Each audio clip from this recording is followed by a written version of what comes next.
Sorry about that, gang. Sorry about the wobbly stuff there. Trying to pause the camera because after I just told you to have the two separate waters, so you don't put your metallic paints in your normal paint water, I put the brush for the metallic paint in the normal paint water. So that was very professional. So I just had to go and change my water,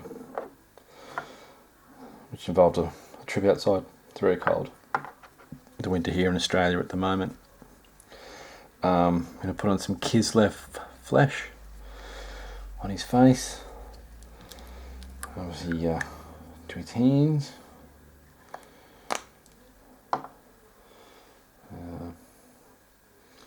Obviously try to be careful when you are doing your final layers that you concentrate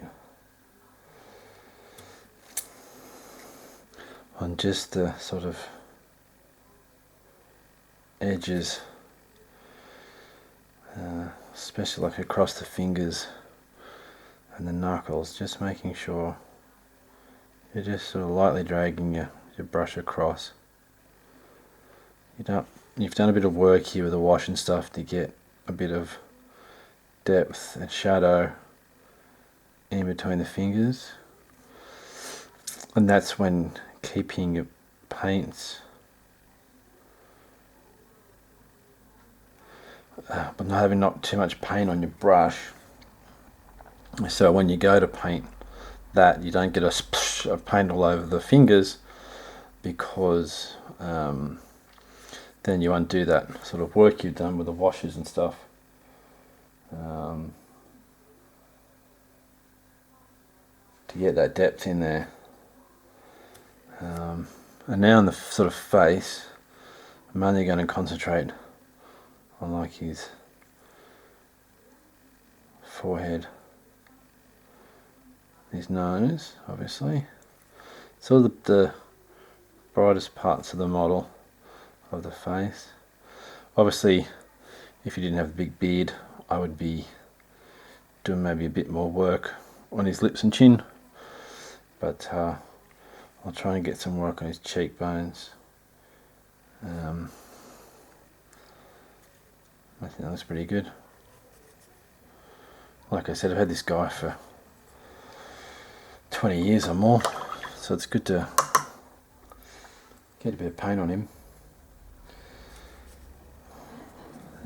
I think I might leave the leggings like that, actually. I don't think I'll go all the way up to thingy. All the way up to it's going to go push it up all the way to Ushabiti bone. Just gives a bit of a bitty bone, Ushabiti. But I think I might leave it there, actually. That's quite good. I think he might be. I was going to do a big sort of white streak on his hair, but I like the beard like that. We've got some good colour in there, some nice grey. You know, so he looks quite old. But I do want to use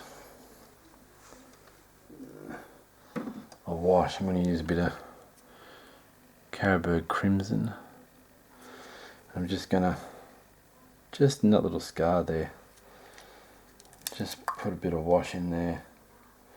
I'm using a 5-0 brush, so a little brush. Might get a little bit of paint off on the old thumb, and then just sort of very carefully just get the wash in there. Maybe a little bit more, just to sort of define that a bit more, give a bit of colour into it. So, like I said, I'll set up a Facebook, and if you want to, if you want to send me any pictures of what you're working on, I'll try to try to get to comment on your stuff, because what this is all about is just basically sort of virtually getting together and having a painting group, I guess. So I'd love to to hear from you all. I'm not sure what I'm going to do about the base yet. I'm obviously going to have to fill in the gaps here for the slaughter with something. I don't know exactly what I'm going to do. Bit of scatter, hopefully, maybe. Bit of scatter on the base. Maybe a bit of timber or something. I think he's looking pretty good, actually. I'm happy to sort of call him done. One thing I've been working on just recently is a game called Marvel Crisis Protocol, and I've been painting Groot from Marvel Crisis Protocol, which is quite a nice little miniature. Painting him for my son.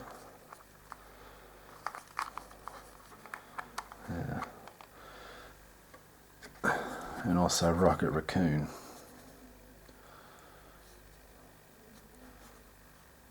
So it's a very fun game. If you like Marvel stuff, it's a fun game. Plays really well.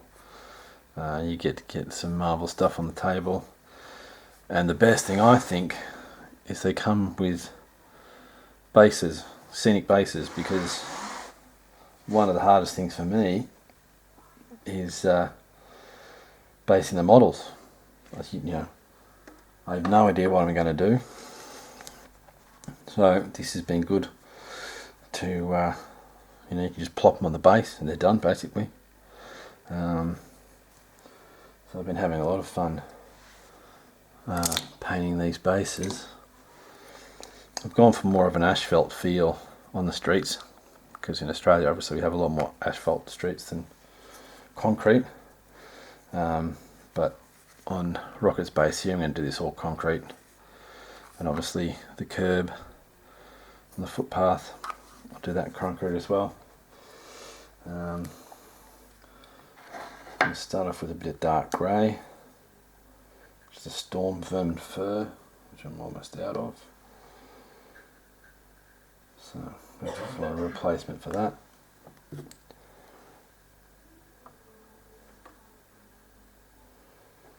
And we're almost up. We're almost out of time.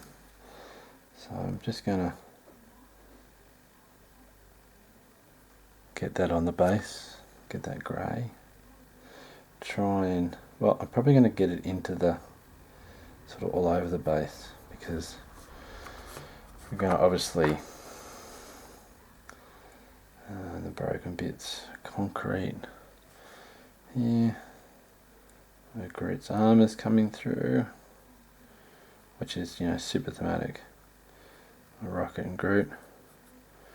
I actually just watched Guardians of the Galaxy again today while we're having a bit of time off work, not COVID related, just a bit of time off. And just while I was painting these two, I thought, get a little bit of inspiration. I'll watch Guardians of the Galaxy, which is a great film. One of the sort of, not the best Marvel films, but a very good film. Quite funny. Can't wait for the third one to come out. And hopefully the Guardians will play, a decent role in the Thor movie, which would be quite cool.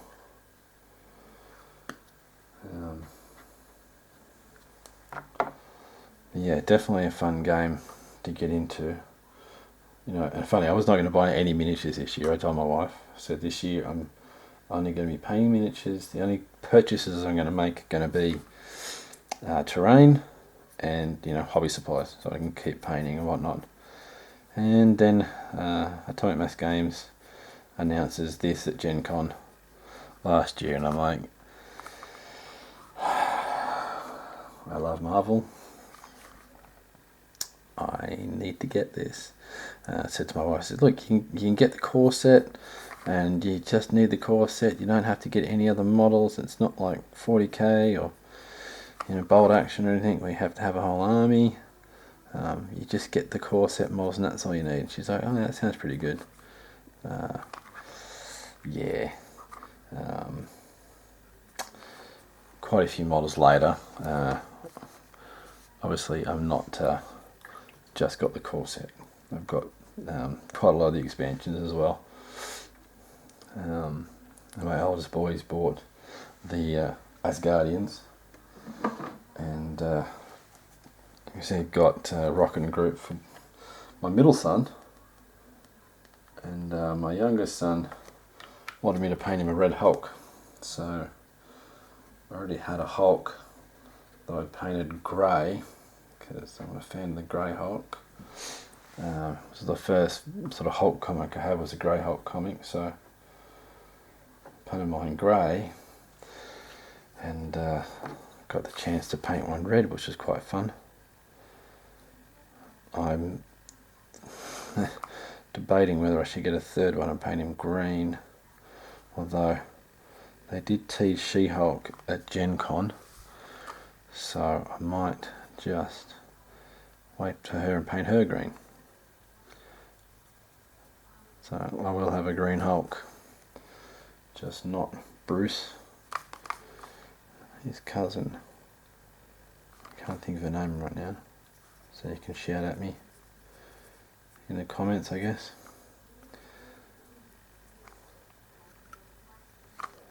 So keeping that quite dark, obviously. For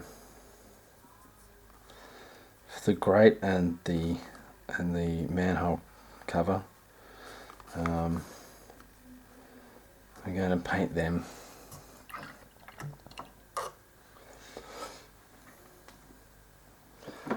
this here, which has been awesome. I found this. It's a Model Air black. It's metallic, and I use it. I'm dropping stuff all over the place. I use it a lot for guns, that sort of thing. Anything that would have like a sort of a dark metallic sheen. It works really well. Because it's made for an airbrush, it's very, very thin. Because obviously it's meant to go through the airbrush, so you don't have to do a lot of, I don't know if it's coming up on the camera, but it's sort of dark but also shiny at the same time. So I've been doing most of the manhole covers and stuff in this, except for I painted Black Panther with this paint, with this black metallic, as you can see there. So his base, which was a, sort of a large area of this sort of material, I sort of painted it dark brown and then did a dry brush of silver over it, so I'd look at sort of all corroded and stuff, with obviously new metal showing, all the metal showing through where the rust and crud has been scraped off.